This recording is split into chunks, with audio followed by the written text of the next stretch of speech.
The Last Showgirl. This is a movie that's been, sort of of high conversation over the past few weeks. It's been getting a lot of awards recognition. Most recently, as we talked about last week on the show, nominated for several Screen Actors Guild Awards.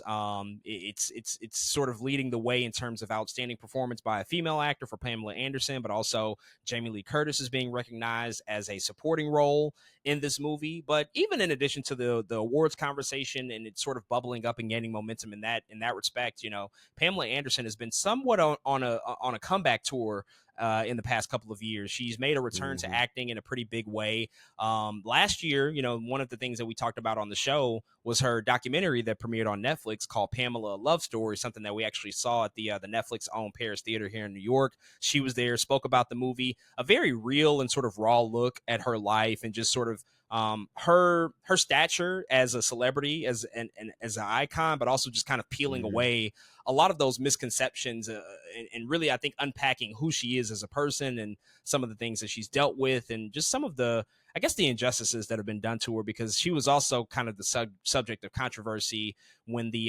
Pammy and Tamala series came out on Hulu a couple of years ago, which was sort of following that sex tape scandal, and they made that show without her permission. She was very, very upset about that. But now, her to be able to come back in a proper theatrical film is something, again, that's getting a lot of attention and a lot of conversation around it. Just sort of showcasing her in a different light that I don't think people are really accustomed to seeing her as, especially just, Hmm. considering where she came from, that she was this huge famous model, this huge figure of the 90s. Obviously, Baywatch was like the biggest show ever, to then going silent for quite a while, dealing with some things in her personal life, to now coming back and just showcasing, her talent as an actress. And so we got a chance to check out this movie this past weekend. So with all of that out the way, man, I'll pass it to you. What did you think about The Last Showgirl? Yeah, hearing about this movie, I was like, okay, Pamela Anderson's coming out with a new film, and then we started to see her pop up. Pamela Anderson get nominated for some things, so it definitely piqued my interest to go in and watch this movie. The Last Showgirl is about pretty much Pamela Anderson's character is she has been working in Las Vegas as a showgirl for years, very long time, decades even, and the show is getting starting to get shut down, and so now she has to kind of come to the idea and the reality that the show was ending, and she kind of put her whole life into this show, and so her trying to figure out what that means for her, what that means for her personality, what is she could she possibly do next.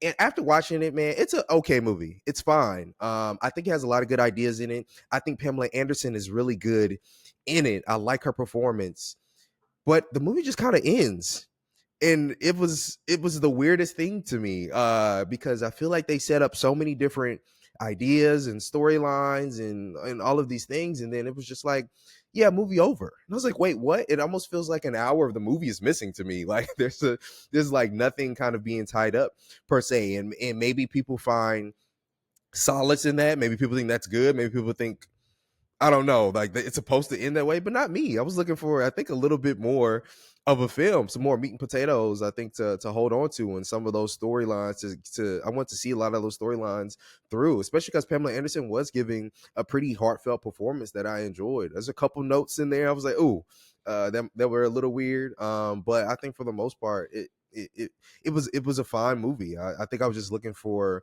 more by the end of it, and that I really don't have too much more to say than that. I was just like, dang, the movie's over already. Well, that's too bad. But I think the cast is really good here. I think Batista's good. Jamie Lee Curtis is good in it. I don't really get a nomination good, but she is good in it. But yeah, man, that's pretty much it. It just ends, and then it was too bad. I wish I liked it more. The Last Showgirl, I like this movie. I think one of the things that's been really prevalent this year, we've seen some similarities between a few different movies that have come out, and I think the thing that works most effectively about The Last Showgirl, of course, is Pamela Anderson and her performance.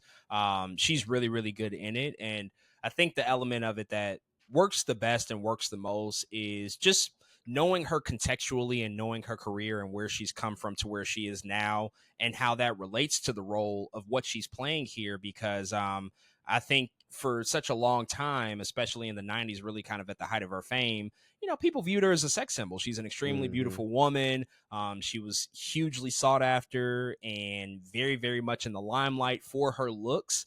And that's something that certainly carried her for a very long way. But as we know, women in this industry, when they get older, when they get sort of, quote unquote, out of fashion, they are ignored, and they get pushed aside in favor of the new, younger, hotter, whatever model, actress, Hmm. whatever the case may be.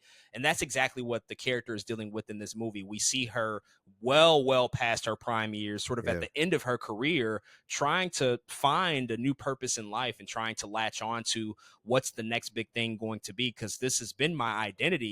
Which, again, there's just so many parallels and things that speak to likely what she's dealt with in her own personal career and her own personal life. I mean, this industry, for your youth and for your age and for your looks, it'll pump you up. It'll get you to places Hmm. believing that you are the hottest thing smoking. But then also at the same time, later in your career, when you're no longer in favor, it's going to devalue you. It's going to take away everything. It's going to just basically spin your face like, oh, yeah, we used you. You were good back then, but now we can dispose of you and we're going to move on. You're no longer the thing that's sought after.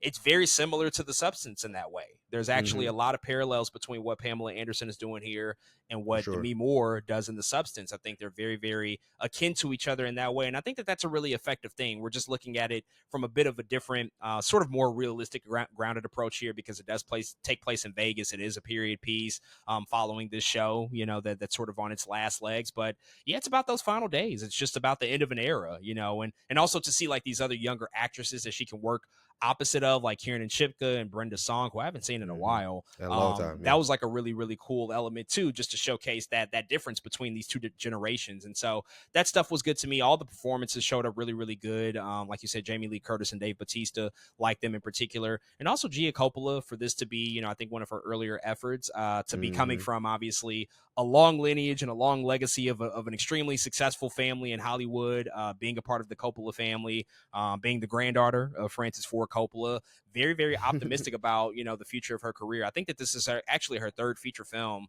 She's directed a couple of others that I want to check out very soon here, but this is still the early days, and so she's showing extreme promise, in terms of what she Good can do in nepo the future, babies. and everything that's going to come down in the pipeline for her. And so, yeah, I liked it. I thought it was pretty good, and one of those things that, again, I think speaks to just like some of the more prevalent themes of the industry that a lot of people are focusing on now, especially as a lot of the stars that we sort of grew up with are they're getting older now, and so we have to deal Hmm. with this as like a reality. Like, they're no longer the it thing, and now a new generation is popping up. And how do you contend with that? And how do you fight that? And how do you sort of, just accept that into your day to day reality? And so, we'll see what happens at the Screen Actors Guild Awards. That'll be an interesting conversation. Whether or not it can walk away with any wins, I'm not sure. And then also, whenever we do get the Academy Award nominations, will the conversation be able to spill over into that award show and get even more momentum, for the rest of award season? So we'll keep our eyes closely looking at that stuff. But folks, those are all of our thoughts on the brand new film, The Last Showgirl. If you've checked it out, hit us up